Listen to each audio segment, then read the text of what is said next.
বিসমিল্লাহির রহমানির রহিম। হে সমস্ত জগতবাসী, আজ আমি শামীম আলী চিশতি আপনাদের সামনে এমন কিছু আলোচনা নিয়ে আসলাম যে আলোচনাগুলো মানুষ শুনতে খিতখিত করবে, আসলে কিন্তু এর ভিতরে ভালো কিছু লুকানো আছে।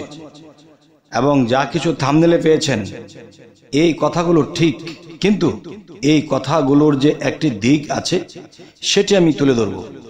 আর সেই জিনিসগুলো কেউ যদি মানতে পারে তিনি কি পাবে? তিনি মৃত্যুর পরে তিনি জান্নাতুল ফেরদাউস লাভ করবেন।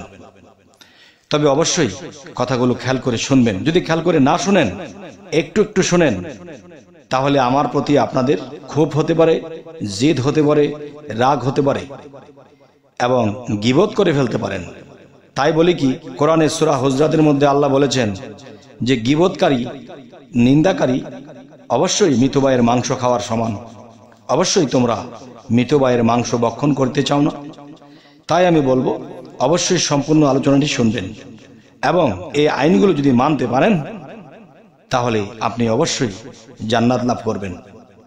আচ্ছা, সেই কথাটি হলো কি, দেখেন আমার একটি কথাতে আছে, চুরি করো হারাম খাও, নাচতে নাচতে বেহেশতে যাও। তাহলে চুরি করা হারাম, আর হারাম খাওয়া তো আরো হারাম। তাহলে এই মানুষটির কি উপায় হবে? দোজখ ছাড়া কোনো উপায় আছে? তবে হ্যাঁ, একটি হারাম আছে, যেই হারামটি খেলে আপনার জীবন ধন্য হবে এবং জান্নাতুল ফেরদাউস লাভ করবেন। এবং একটি চুরি আছে, সেই চুরিটি যদি আপনি রেগুলার করতে পারেন তাহলে অবশ্যই আপনি জান্নাতুল ফেরদাউস লাভ করবেন। আচ্ছা, সেটি হলো একটি জিনিস আমি আপনাদেরকে শুরু করছি নরমাল থেকে এবং শক্ত পর্যন্ত চেষ্টা করব। সেটি হলো, আপনাকে কেউ আঘাত করেছে, কিন্তু সেই আঘাতের কথা কাউকে আপনি বলেননি। কেউ জিজ্ঞাসা করেছে, আপনি চুপ রয়েছেন, চোরের মতো আপনি চুপ রয়েছেন। সেটি প্রকাশ করে বলেননি যে তিনি আমাকে কষ্ট দিয়েছে, তিনি আমাকে মারছে, তিনি আমাকে ক্ষতি করেছে, বলেননি। বরঞ্চ এড়িয়ে গিয়েছেন, চোরের মতো এড়িয়ে গেছেন, বললেন না। এ হলো এক চুরি। আরেকটি চুরি হলো, দেখুন যে রাতের গভীরে আল্লাহ কি বলেছে যে আমি চৌথা আসমানে আমার সিংহাসন জুড়ে আমি বসি। রাতের গভীর যখন হয়, 2টা 2:30 যখন বাজে, তখন সমস্ত দুনিয়ার মানুষ ঘুমের নিদ্রায় চলে যায়। আর যখন ঘুমের নিদ্রায় চলে যায়, এই ফাঁকে পৃথিবীর আনাচে কানাচে কিছু মানুষ, কিছু মেয়ে মানুষ, কিছু পুরুষ মানুষ, তারা কি করে? তারা রাতের অন্ধকারে তারা চোরের মতো বিছানা থেকে উঠে যায়। উঠে গিয়ে ঘরের কোণের মধ্যে চোরের মতো, যেমন কেউ না জানে, একটা জায়নামাজ বিছায়। সেখানে জায়নামাজটি বিছিয়ে তখন কিছুক্ষণ জিকির করে, এরপরে আল্লাহকে সেজদা করে, এরপরে চোখের জলে মোনাজাত করে। আর মোনাজাত যে এমনভাবে করেছে যে আল্লাহ সেই চৌথা আসমানের মধ্যে সেই আল্লাহর সিংহাসন জুড়ে বসে আছে। আর সেই সিংহাসনটি কিসের মধ্যে রাখা আছে? আর সেই সিংহাসনের পায়া কি দিয়ে বানানো হয়েছে? নূরের খুঁটি দিয়ে বানানো হয়েছে। তখন সেই নূরের খুঁটি কাঁপতে থাকে আর আল্লাহ বলতে থাকে, দেখো কোনো বান্দা, কোনো বান্দি আমার জন্য এরকম কাঁপতেছে, সে কি চায় দেখো। তখন দুনিয়াতে ফেরেশতারা ছড়িয়ে ছিটিয়ে এসে দেখে কোনো ঘরে খারাপ কাজ চলছে, কোনো ঘরে ভালো কাজ চলছে, কোনো ঘরে মানুষ নিদ্রায় বিভোর হয়ে আছে, আর কোনো ঘরের মধ্যে আল্লাহর জিকিরে, আল্লাহর ধ্যানে মশগুল হয়ে আছে। তো যার ঘরে যা কিছু দেখে, তখন এই জিনিসটি ফেরেশতারা আল্লাহর কাছে পেশ করে আর বলে যে দেখো আমার এক বান্দা, আমার এক বান্দি এমনভাবে কাঁদতেছে যে আমার নূরের খুঁটি, আমার সিংহাসন কাঁপতে শুরু করেছে, বলো সে কি চায়। তারা বললেন যে তারা নিঘুম রাতে যেরকম চোর আস্তে আস্তে ওঠে বিছানা থেকে, কেউ যেন টের না পায়, এরকম করে উঠে তারা ঘরের কোণে অন্ধকার স্থানে বসে তোমার ইবাদতে, তোমার ধ্যানে, তোমার কে সেজদায়, তোমার জিকিরে রত। তখন বলল সেই ব্যক্তিটি, হে আল্লাহ, আপনার কাছে শুধু চায় কি? শুধু আপনাকেই চায়, তারা আর কিছুই চায় না। যদি আপনাকে পায় তাহলে তাদের আর কিছুই চাওয়ার নেই। তখন আল্লাহ শুনে আল্লাহরও কেমন লাগে এক প্রেমিক যখন আরেক প্রেমিককে ভালোবাসার টানে তার নিজেকে ছেড়ে তাকেই চাওয়া শুরু করেছে, তখন তার কেমন লাগে, ঠিক আল্লাহরও এমন লাগে। তখন আল্লাহ বলে তার চাওয়া অবশ্যই পূর্ণ হবে। আচ্ছা, তাহলে কি চোরের মতোই আল্লাহর ইবাদত করে, কাউকে বলে না আমি ইবাদত করি। কেউ আঘাত করলে সে প্রতিবাদও করে না, সে মরার মতো চলে। মানুষের উপকার করে, মানুষের কোনো অকল্যাণ দেখলে সেখানে ঝাঁপিয়ে পড়ে সে কল্যাণের ব্যবস্থা করে। তারা নিজের চিন্তা কখনোই করে না, আর মানব সেবাই পরম ধর্ম। তা এখন যে কথাটি বলবো যে চুরি করো এবার হারাম খাও, নাচতে নাচতে বেহেশতে যাও, এই যে কথাটি, যে চুরির ফয়সালা তো গেল, এবার আসবো হারাম খাওয়া। দেখেন হারাম যে বিষয়টি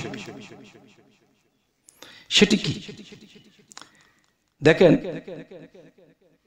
মানুষকে আমি যদি মানুষকে রাগান্বিতভাবে কিছু বলি বা মানুষেরটা আমি না বলে খেয়ে ফেলি, তাহলে কিন্তু এটা হারাম। এক ব্যক্তি না খেয়ে মরে যাচ্ছে তো অন্যের জিনিসটা ধরে না, এই হলো একটা বিষয়। আরেকটা বিষয় হলো হারাম। হারাম জিনিসের তো ক্ষমা করেন না আল্লাহ, তবে সেই হারামটি কি, মানুষের রাগ হয়, এই রাগটা কিন্তু হারাম। তাহলে রাগ যদি হারাম হয়, তাহলে কোন মানুষটা আছে পৃথিবীতে সে রাগ হয় না? আর যদি সে রাগ হয় তাহলে রাগটাই হারাম, আর সেই হারামটাকেই খেয়ে ফেলতে হবে। তাহলে হারাম দেখতে কেমন, তা খেয়ে ফেলবে কি করে?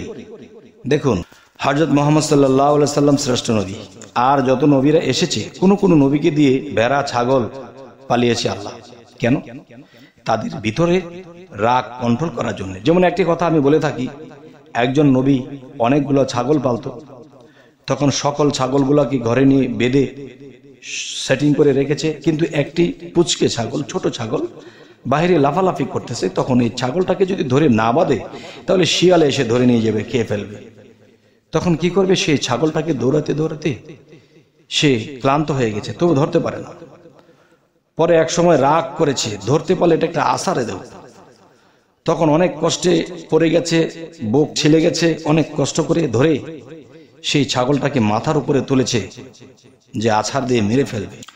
এই সময় তিনি কি করলেন, রাগটাকে কন্ট্রোল করে সেই মাথার উপর থেকে ছাগলটা আস্তে করে নামালেন, সেই ছাগলটাকে মারলেন না। ওই মুহূর্তে ফেরেশতা এসে গেছে, এসে বলতেছে, হে আল্লাহর নবী,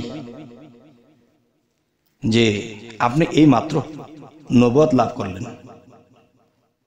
তখন বললেন যে আমি নবুয়ত লাভ করলাম হঠাৎ। দেখেন, আপনি যে ধৈর্যের পরীক্ষা দিয়েছেন, আপনি মাথার মধ্যে ছাগলটা তুলেছেন, আছাড় দিবেন, কিন্তু আস্তে করে রেখেছেন। তাহলে ধৈর্য, সেই রাগের চূড়ান্ত পর্যায় থেকে সেই ধৈর্য নিয়ে আপনি ছাগলটাকে মারলেন না, এতেই আপনি নবুয়ত পাশ করলেন। এটার অর্থ হলো, পৃথিবীতে যারা পীর মুরিদি আছে, একজন পীরের রাগ থাকতে হয় না, আর যদি রাগ থাকে তাহলে কোনো ভক্তের ক্ষতি হতে পারে, ভক্তরা তো কত ভুল করবে। তাহলে এই জিনিসটি এখানে বোঝানো হলো। আচ্ছা, এখন সেই রাগটি সেই নবী কি করেছে, নিজের মধ্যে চাপা দিয়েছে। এবার আসি, রাগ খায় কি করে, বা সেই হারাম কি করে খায়। দেখেন, এমন এমন বিষয় আছে, এমন রাগ আপনার উঠেছে, ঘরের সবকিছু ভেঙে ফেলেন এবং সমস্ত কিছু আপনি চুরমার করে দিবেন, এমন রাগ হয়েছেন। কাউকে আপনি খুন করে ফেলবেন, এমন রাগ হয়ে গেছেন। তখন সেই রাগের বশে আপনি যখন সেই রাগের বশে সেই ক্ষতিটা করতে যাবেন, করতে গিয়ে সেই ক্ষতিটা হাতে ধরেছেন, করে ফেলবেন, এই সময়ে আপনার ভিতর থেকে সেই রাগটাকে পানি করে আপনি সেইটাকে ছেড়ে দিলেন, সেই ক্ষতিটা করলেন না, আর সেই রাগটাকে মাটির দিকে তাকিয়ে আপনি ডোজ গিলে ফেললেন, তার মানে রাগটাকে খেয়ে ফেললেন। তাহলে রাগ যদি হারাম হয়, তাহলে আপনি হারামটা খেয়ে ফেললেন না, এটাই কিন্তু সেই কথাটি।